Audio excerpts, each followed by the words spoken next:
연인이 어떤 관계에 있는지, 두 사람이 다른 세계로 떨어져 있는지는 중요하지 않다는 고대의 신화가 있다. 설사 끝이 오는 날까지 함께 하게 되지는 못하더라도 궁극적으로 두 사람은 항상 연결되어 있다. 운명으로 알려진 이 붉은 실은 무슨 일이 일어나더라도 절대 끊어질 수 없다. 이 사람을 만나기까지 얼마나 오랜 시간이 걸렸는지,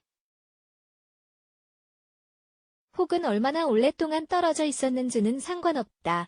세상의 반대쪽 끝에서 살고 있다고 하더라도 실이 늘어나 마음은 언제나 연결되어 있을 것이다. 이 실은 태어날 때부터 당신에게 있으며 일생 전체에 걸쳐 회전을 한다.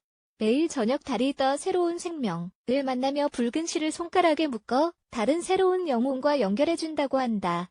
이것이 당신의 미래를 결정하며 지구 끝에 있다고 해도 절대 길을 잃지 않도록 당신의 영혼을 인도한다.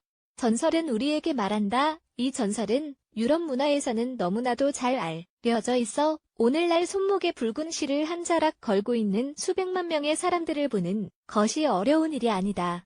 이 이야기의 정확한 근원은 중국인지 일본인지 정확히 확인되지는 않았다. 하지만 자동맥이 새끼손가락을 생명의 원천이자 사랑을 할 수 있는 능력을 담고 있는 영혼의 기관인 심장과 연결되었다는 점이 밝혀지면서 이 전설이 시작되었다. 다른 이야기에서는, 특히 서양 전통에서는 이를 가운데 손가락이라고 한다. 이 붉은 실은 아버지와 어머니, 형제와 자매, 친구, 연인을 같은 목표로 연결하는데, 이것은 바로 서로를 알고 사랑하는 것을 말한다. 삶의 위대한 사랑, 인생에는 두 가지 위대한 사랑이 있다고 한다. 하나는 당신이 결혼해 영원히 함께 살며 당신아이의 엄마나 아빠가 될 사람, 당신이 남은 삶을 함께할 사람이다. 하지만 한 가지 위대한 사랑이 더 있는데, 그것은 당신이 항상 잃게 될 사람이다.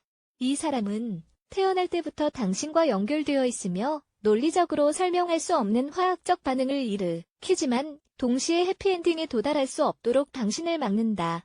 당신은 언젠가는 포기할 것이다. 마침내 만나게 될 다른 사람을 찾는 노력을 그렇게 멈추게 된다. 하지만 그들의 감촉, 키스, 다시 말할 수 있는 기회를 찾아 헤매지 않고 하루도 밤을 보낼 수 없게 된다는 점을 기억하자. 아마 누구인지 당신도 알 것이다. 이 글을 읽으면서 그들의 이름이 떠올랐다.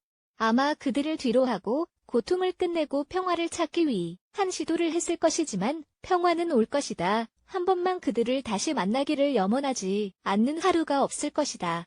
가끔씩은 당신이 그저 아끼는 사람과 함께 하는 것보다 진정으로 사랑하는 사람과 싸우는 것이 더 많은 에너지를 소모하는 것 같다.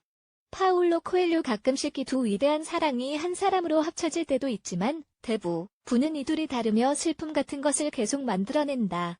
이 두 가지 사랑은 삶의 그 자체로 중요하므로 그런 깊은 감정을 느끼는 능력에 대해서 감사해야 한다.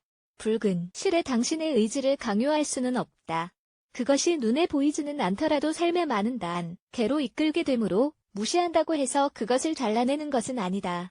사랑의 붉은 실의 출현은 삶의 전호를 상징하며 당신의 존재와 사랑에 대한 신념을 영원히 바꿀 것이다.